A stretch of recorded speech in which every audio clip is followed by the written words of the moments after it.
Iniciando mais um podcast. Hoje o convidado é o pré-candidato a vereador no município de São Roque, José Carlos Baroni Garcia, mais conhecido como Zé Balaio. Boa tarde, Zé. Boa tarde, André. Fico feliz em receber o seu convite para participar do teu podcast. Espero estar à altura aí das perguntas que você vai me fazer, cara. Tamo aí. É isso aí. Então já vamos, antes de começar, anunciar a página do Facebook do podcast. O link está na descrição, caso você esteja vendo pelo YouTube. Agora, iniciando, como você avalia a atual gestão do prefeito Cláudio Góes? Bom, André, é um pouco complicado você fazer uma análise de um governo como o do Cláudio, porque, primeiro, ele veio com uma proposta muito ampla quando ele se propôs a ser candidato a prefeito. Ele foi aos palanques, colocou um programa de governo para a população e eleito, ele criou-se uma expectativa muito grande em torno do nome dele como um empresário que estava entrando na política. O governo anterior do Daniel foi um governo marcado por muitos problemas, muitas acusações de corrupção, muitos problemas de desvios, de finalidade do interesse público. Então, o Cláudio, quando ganhou a eleição, com uma votação muito expressiva, ele trouxe com ele uma esperança do povo por umas mudanças que precisavam ser feitas, tanto no aspecto da moralidade, né, no aspecto do respeito ao dinheiro público, como também em inovações, em propostas que seriam inovadoras no aspecto administrativo, ideias novas para os projetos que pudessem ser feitos na área de turismo, na área de educação, de esporte, de cultura. Então ele carregou uma esperança muito grande em torno do nome dele. E aos poucos foi se mostrando incapaz de dar as respostas que ele disse que daria em todas essas áreas que eu citei.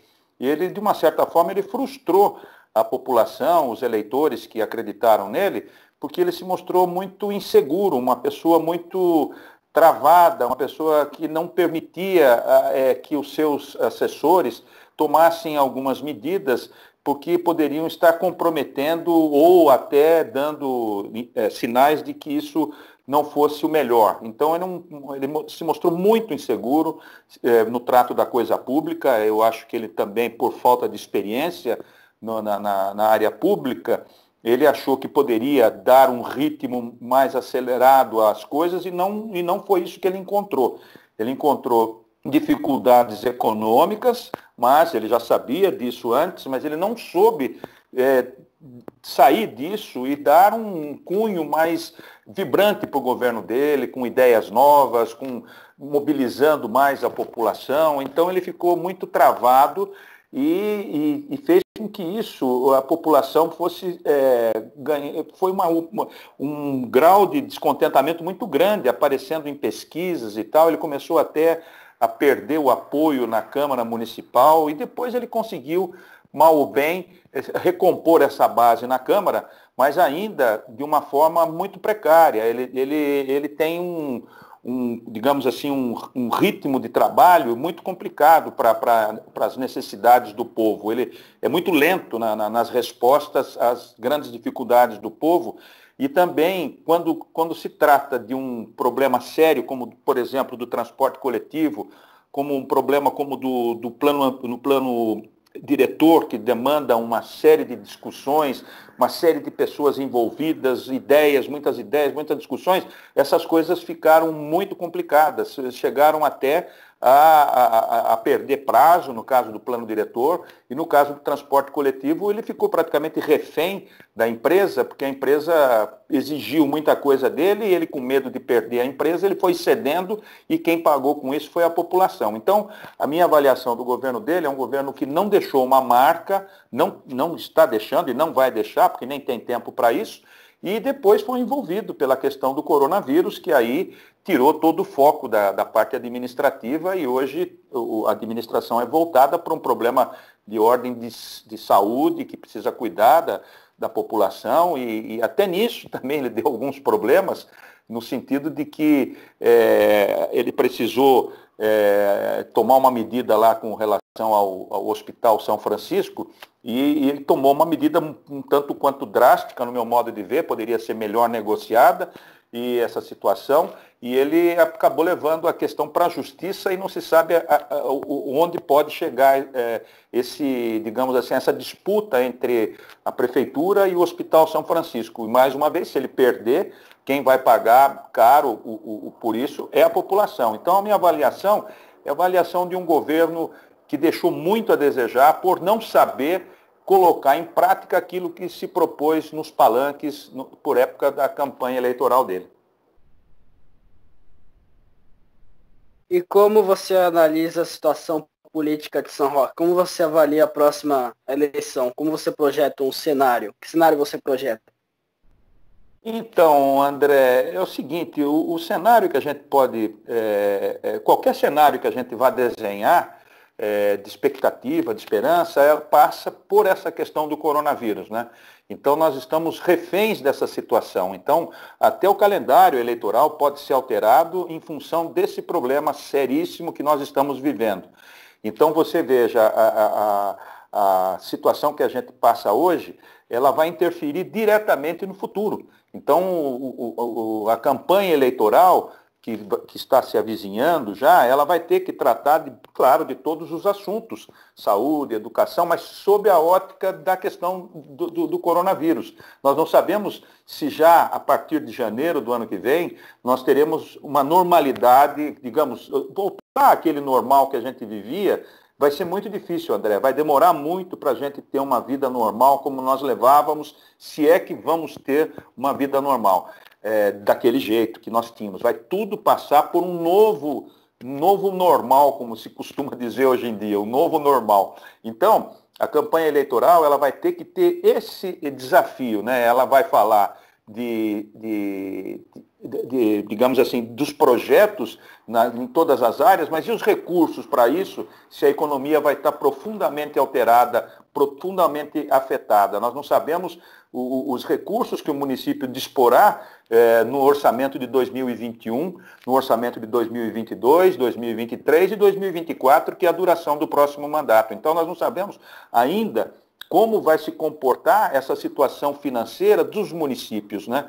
Então, todas as discussões que serão travadas daqui para frente no processo eleitoral vai ter que considerar essa questão do coronavírus, porque nós não sabemos ainda os recursos que serão despendidos para a saúde da população, a questão das UTIs, a questão dos respiradores, a questão dos equipamentos para proteção do pessoal que trabalha na saúde. Isso vai ser uma coisa que vai demandar mais tempo e mais recursos nesse sentido, entendeu? Então nós vamos precisar tratar dessas questões mais importantes da saúde da população, dependendo do governo federal, dependendo do governo estadual, de recursos que eles mandem e também as obras todas que estavam sendo realizadas foram paralisadas, não sabemos como é que elas vão ser retomadas.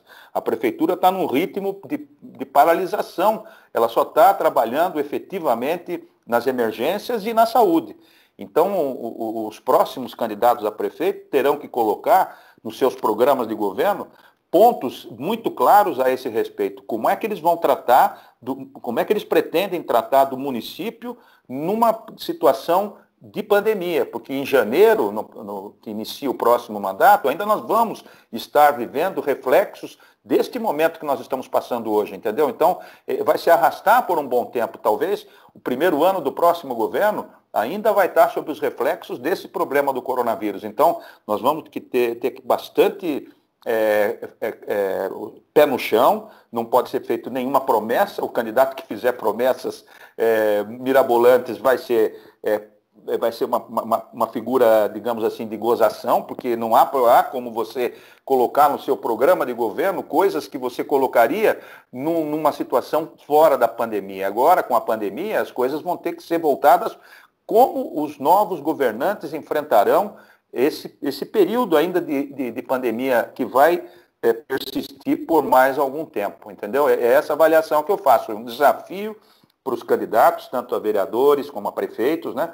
Os candidatos todos vão ter que ter esse intuito de pensar com muita responsabilidade aquilo que vai colocar nas suas propostas, porque nós vamos estar ainda vivendo por mais algum período os efeitos desse problema sério que estamos vivendo hoje, que é o coronavírus, o Covid-19 aí. E como você avalia, agora passando para um assunto mais nacional, né, federal, como você avalia o mandato do presidente Jair Bolsonaro? Olha, André, é complicado. Eu não apoiei o Bolsonaro nas eleições presidenciais, né? E via com muita preocupação o crescimento da campanha dele, aquele fanatismo que estava em torno dele por um movimento, digamos, renovador, uma coisa nova que viria, e eu ficava muito preocupado com essa grande expectativa que a população estava colocando nele, sabendo quem ele era já anteriormente. A gente tinha noção de quem era o Bolsonaro como parlamentar, as ligações dele no Congresso Nacional, os envolvimentos dele como deputado. Ele ficou praticamente 30 anos no Congresso Nacional, teve uma vida militar lá duvidosa, e ele sempre falando que era um militar e tal, para dar credibilidade perante os militares. Então eu não tinha expectativa alguma em respeito ao sucesso do governo dele. E respeito, claro, o vencedor, e a gente torce para que o vencedor faça aquilo que se propôs a fazer. Como eu falei aqui no plano municipal, o Cláudio prometeu muita coisa dentro de um programa de governo que está escrito, que todo mundo já sabe qual é, e está cobrando a realização dele, da mesma forma no governo federal. O Bolsonaro passou uma expectativa muito grande para a população e teve uma vitória esmagadora. Eu acho, não foi tão esmagadora, porque no primeiro turno, sim, os correligionários dele que concorreram sobretudo os filhos, né, que concorreram a outros cargos, como Senado, Câmara Federal, deputados estaduais, alguns governadores e tal, foi uma vitória no primeiro turno, você pode dizer, mas no segundo turno houve um equilíbrio de forças, ele ganhou aí, claro, com uma votação muito boa, mas o Haddad conseguiu aglutinar em torno dele, do nome dele, cerca de 49%, alguma coisa nesse sentido em torno dele. Então, ficou uma divisão muito clara na sociedade, né, entre os bolsonaristas e aqueles não bolsonaristas. Então, hoje, ele está demonstrando uma personalidade muito difícil para a condução do país pacificamente, para sair das crises que ele encontrou e que ele, algumas, criou. Entendeu? Então ele tem uma base de sustentação muito complicada no Congresso. Hoje ele está fazendo negociações que ele condenava, ele está fazendo negociações com o Centrão para poder ter a tal da governabilidade e escapar de um processo de impeachment. Então ele está fazendo uma negociação com aquelas pessoas que ele disse lá atrás que seriam os políticos que ele nunca estaria junto, né? Então ele está agora, digamos assim, cuspindo no prato que comeu. Então ele está criando problemas sérios no enfrentamento do coronavírus, né? Ele está deixando a população confusa, tem muita gente que desacredita da quarentena, tem muita gente que, por conta das explicações do presidente, tem muita gente se arriscando as próprias vidas e as vidas de outros por conta das atitudes que ele toma, né? Tanto a nível assim, ele fala e ele age também. Então, se ele só falasse, você poderia contestá-lo, né? Mas ele está saindo às ruas também, sem máscara, abraçando as pessoas, entrando, participando de movimentos, inclusive hoje participou de um movimento nas ruas, montou num cavalo, participou de um protesto contra o STF, enfim, ele está partindo para um jogo muito de conflito, de confusão, digamos assim, de confronto, melhor dizendo. Então, essa avaliação que eu faço é uma avaliação que me deixa um pouco, digamos assim, em dúvida do que pode ocorrer daqui para frente. No aspecto político, criou uma crise muito grande.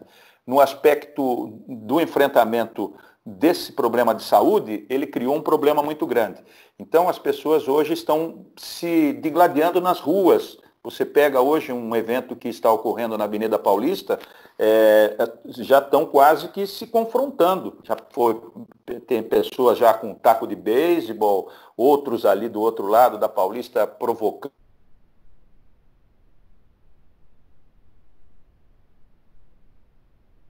Precisam ficar atentas para evitar que haja um conflito, uma convulsão social.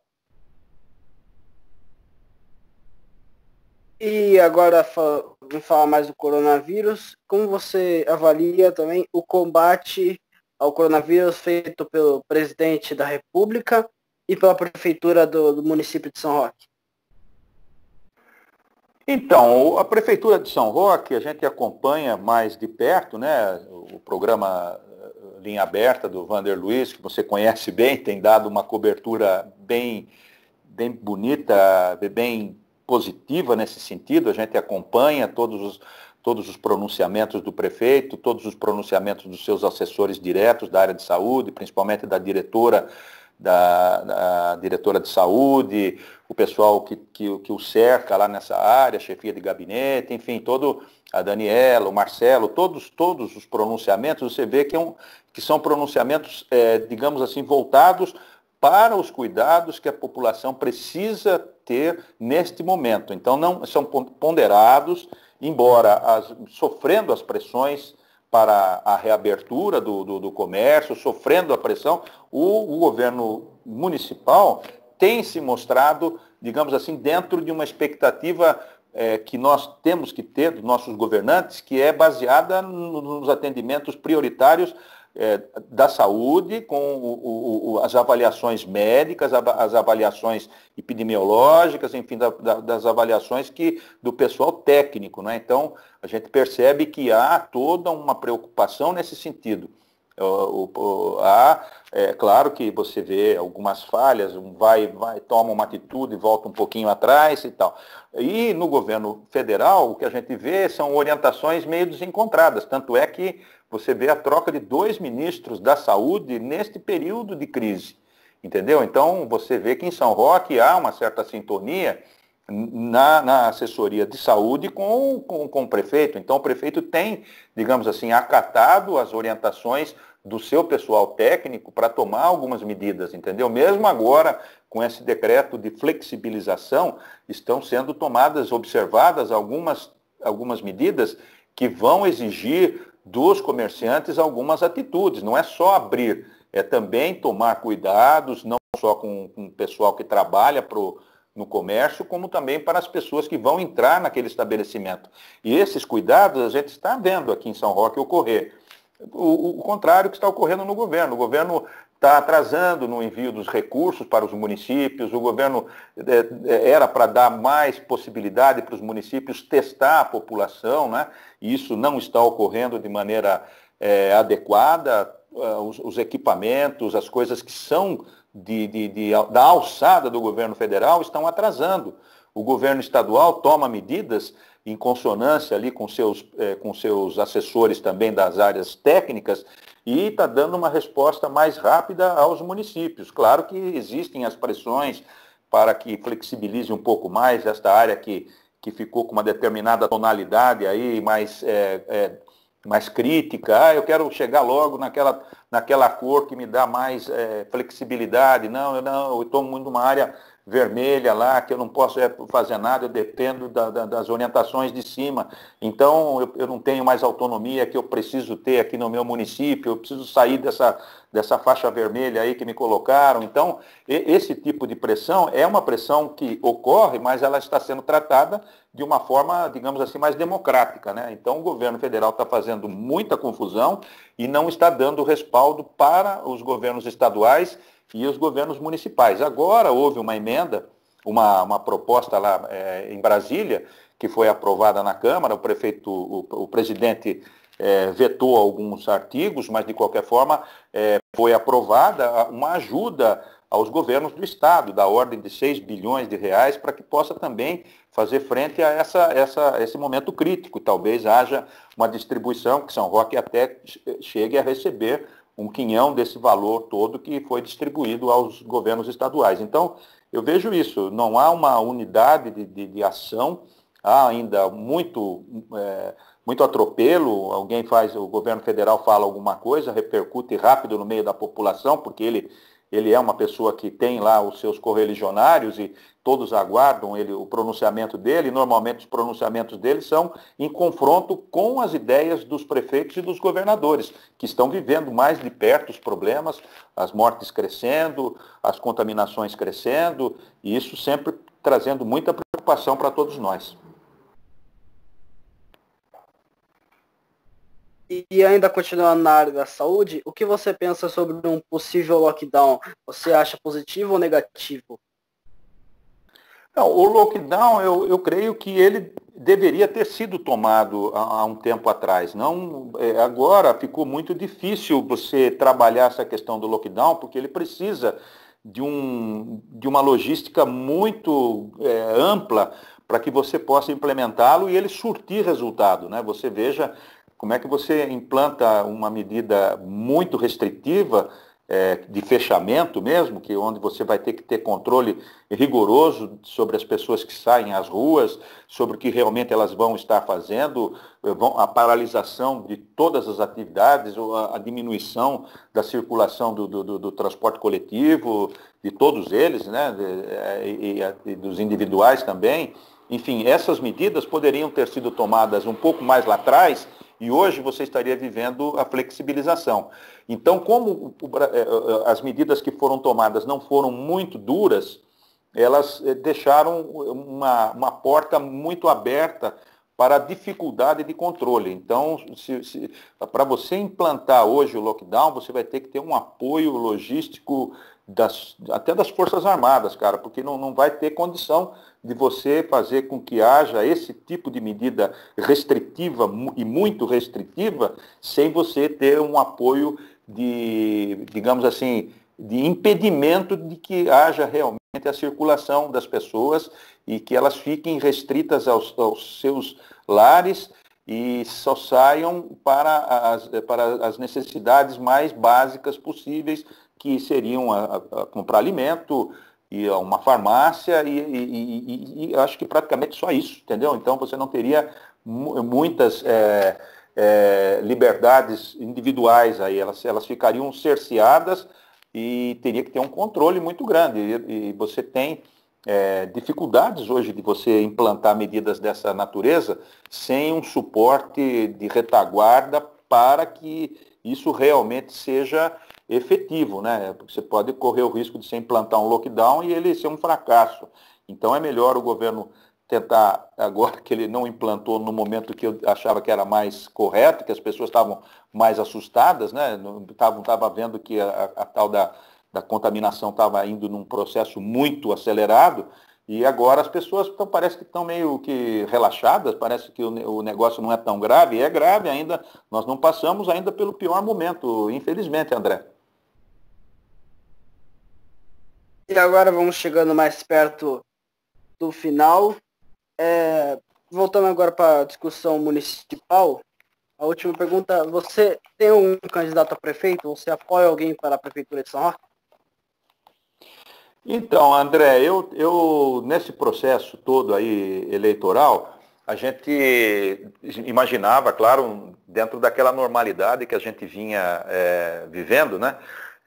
Eu pertenço a um partido político, que é o PDT, né? Partido Democrático Trabalhista, e esse partido hoje ele está alinhado ao candidato a pré-candidato a prefeito, né? Guto Issa, que é um vereador já de 2 mandatos, um vereador que tem uma presença no legislativo muito, muito interessante, muito marcante, né? Um bom vereador, um vereador que se destaca aí por propostas modernas, por uma questão mais assim, eficiência no trabalho legislativo, satisfação para os eleitores, trabalha muito bem com as mídias sociais, então ele é um vereador de projeção, é reconhecido o trabalho que ele tem, e nós estamos apoiando a candidatura dele para a Prefeitura de São Roque.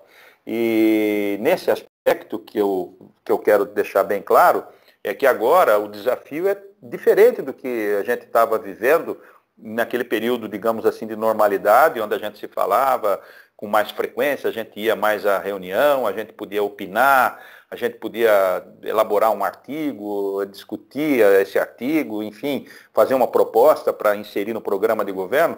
Agora isso tudo se modificou, né? Então, nós estamos ainda num processo de aprendizado de como fazer todas essas movimentações de reuniões, de discussão de propostas, por esses meios que eu estou discutindo agora com você também, que eu estou conversando com você por uma mídia que pode ser utilizada também no período eleitoral, enfim, todo mundo vai estar tratando de se adequar a esse novo momento e discutindo as questões. Então, eu tenho conversado com o Guto, não mais de forma direta, eu tenho participado de reuniões, não mais de forma direta. Então, e depois, quando chegar no processo eleitoral, a gente vai ter um contato com a população, não mais daquele jeito que a gente tinha, de bater nas casas, de frequentar os ambientes onde a população se reúne, num barzinho, num salão comunitário, numa igreja, enfim.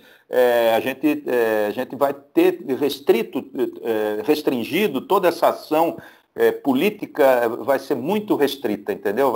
Ela vai estar restringida aos meios de comunicação como nós estamos usando agora, as mídias sociais, enfim, a gente tem tudo isso. Então, eu imagino que a dificuldade do Guto e de todos os outros candidatos a prefeito vai ser essa. Primeiro, o tipo de campanha eleitoral que será realizada, né, que será efetivada, né, como é que ela vai ser.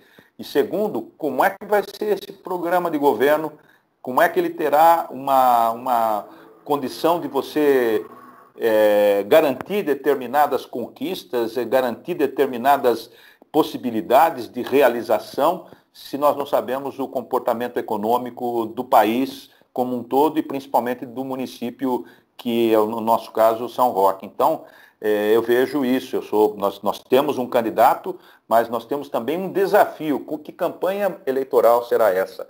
Essa é a pergunta que fica para todos nós, porque eu tenho muita dúvida nesse sentido, né? Como é que nós faremos um trabalho eleitoral? Como é que claro que eu fiz uma avaliação do governo Cláudio para você, quando você me perguntou, e eu penso da mesma forma agora. Mas a gente tem que considerar que há uma interrupção do governo para o trato da questão do coronavírus. Então, você vai ter que saber que o candidato atual, Cláudio Góes, que vai concorrer à reeleição contra o Guto Issa, contra seja lá quais outros candidatos aparecerem no contexto da disputa, todos vão ter que falar de coronavírus, entendeu? De coronavírus. Um vai falar porque está enfrentando, está lá sentado na cadeira, tomando medidas para enfrentamento do coronavírus. O outro está fora, vai falar do governo anterior, do Cláudio Góes, dos primeiros 3 anos e meio, mas também vai ter que colocar no programa dele o que ele fará com relação ao coronavírus quando ele entrar na prefeitura, que pode durar mais 1 ano, mais 2 anos no próximo mandato, como eu falei para você. Então, eu vejo que minha proposta, minhas colocações para o Guto e para o pessoal que participa da campanha dele, né, é nesse sentido, que nós temos que ter uma preocupação muito grande em não iludir a população, em não dar falsas expectativas, porque nós não sabemos como é que vai se comportar a economia após, a partir de janeiro do ano que vem, por exemplo. Nós já estamos sentindo grandes dificuldades, grandes problemas neste momento já na situação econômica, o aumento da taxa de desemprego, a quebradeira geral de empresas e comércios, enfim, a gente está sentindo sérios problemas já de ordem econômica e eles podem piorar a partir do ano que vem. Então, não pode ser feita uma campanha de xingamento, de tirar, vamos trocar esse aqui, porque esse aqui não foi bem na questão do transporte coletivo, na questão ambiental, na questão disso, todas as críticas que a gente costuma fazer ao governo do Cláudio, mas também a gente tem que ter propostas muito sérias a respeito do que será feito com relação a essa problemática aí que é a novidade aí do corona. Não sei se Bom, respondi a sua expectativa, André. não respondeu. É, e chegamos ao final de mais um podcast. Obrigado a você que ouviu até agora, ouviu esse podcast número 11. Zabalaio, quer dizer mais alguma coisa antes de encerrarmos? Não, eu quero agradecer primeiramente o seu convite, parabenizá-lo pelo programa, que já está na 11ª entrevista, né? E dizer aí a todos que nos acompanham que nós precisamos ter atitudes muito diferentes daquelas que tínhamos antes. Nós precisamos ser mais solidários, nós precisamos nos preocupar mais em servir, né? Em não nos contaminarmos e não proporcionar contaminações aos outros, né? Então a gente tem que estar restrito àqueles que precisam fazer a quarentena, que o façam, aqueles que precisam sair, que saiam e tomem todo o cuidado possível para não se contaminarem e também não trazerem para suas casas na volta o vírus que é fatal. Ele não é uma gripezinha, como se falou no início, não é uma coisinha simples, não. Está levando a vida de muita gente, está trazendo muita tristeza para muitas famílias.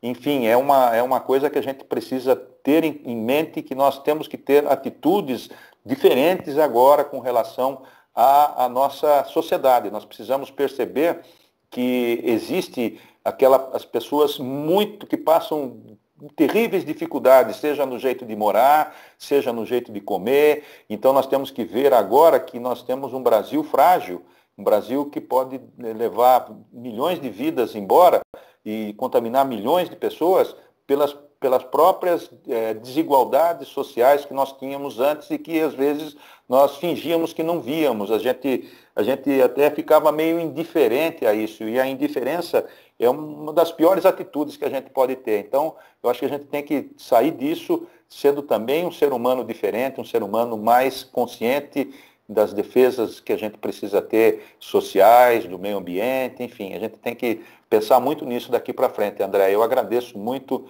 a oportunidade que você me deu e eu desejo todo sucesso a você, rapaz. Eu quero ver você brilhando lá na frente e poder aplaudi-lo em outras oportunidades. Eu que agradeço a oportunidade de entrevistá-lo aqui. Mas então é isso, chegamos ao final de mais um episódio. Sexta-feira tem mais, link da página na descrição. Um abraço e tchau.